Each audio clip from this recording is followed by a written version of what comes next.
So this is a Friday, I won't say a recap, it's a rant. So we'll call it a Friday rant.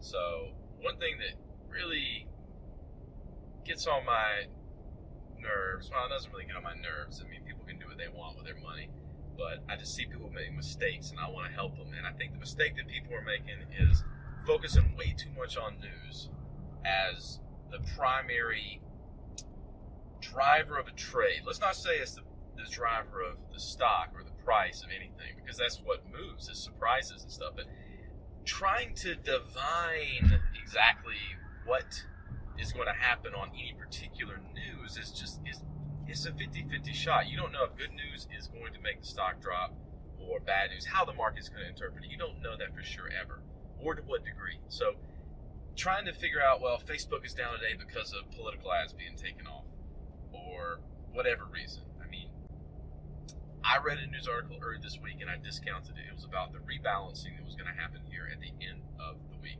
I mean, I read it, I took it in, I observed, but I didn't say, oh, I need to short the market on it. Even if that would have been the right move, because you never know, when everyone's selling, or excuse me, when someone is selling, someone's buying. There's two sides to every trade. So you don't know if people are going to use that as an opportunity to buy the market on a rebalancing or sell it. And what ended up happening is on today, market went down. And what was interesting was it was the winners of the last month, last quarter, which makes sense. It makes a lot of sense because these funds are needing to rebalance their portfolios. In other words, if they had a stock that made up 10% of their portfolio, it's doubled. Now it's making up 20%. They've got to bring that back down to 10% according to their strategy. And so they have to sell off these big winners, and at the same time, they've got to buy some other things. And so it should be neutral across the market, but naturally, with the tech stocks going crazy, they are the biggest ones hit. They have more volatility as well, but you can sort of see, oh, okay, that's why that's happening. But as far as individual stocks and news, here's what gets me. IDEX was something that I identified from doing a little bit of research on volume and Robinhood users last week, and sure enough, that popped up. I didn't know that was what was going to happen. I was really just kind of observing, is this something that can be leading into it? But it, of course, came off its high, and it dropped down 30-40% today.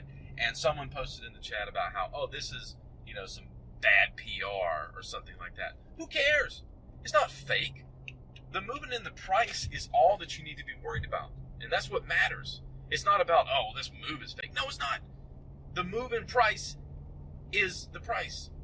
And ignore it at your peril, and telling yourself these stories or looking for news.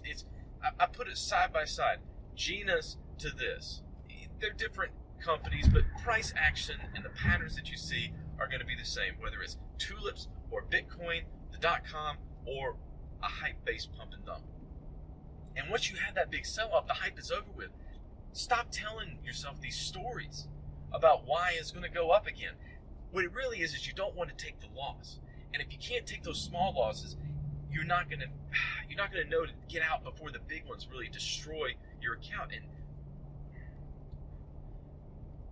I realize that for new people, they don't get that. It's hard. I hate taking losses. I hate it. I hate losing more than I like winning, like Brad Pitt and Moneyball. But you gotta take them. You have to. You have to get comfortable with that. You can't just sit in losers and let them eat away good capital that you could be putting into winners. You just have to stop. You have to, at some point, get past that point of not wanting to take the loss. The loss is gone. Once you put on the trade, your money's in the market. It's gone. It's sunk cost fallacy, thinking that if you just hold on to it, it might come back. It's not coming back. It's not coming back, bro. The plane's left. So just take the loss. Take the small losses. Take the big ones that you don't want to take so they don't become catastrophic. And take that capital and churn it into something that's actually useful. Stop looking for stories about why it might come back. Telling yourself it's going to be okay. The number that I'm losing, the percentage of my account I'm losing, well, that's going to be okay. No, it's not.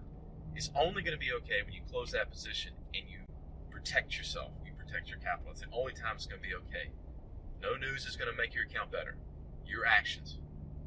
So stop doing it. Have a good weekend.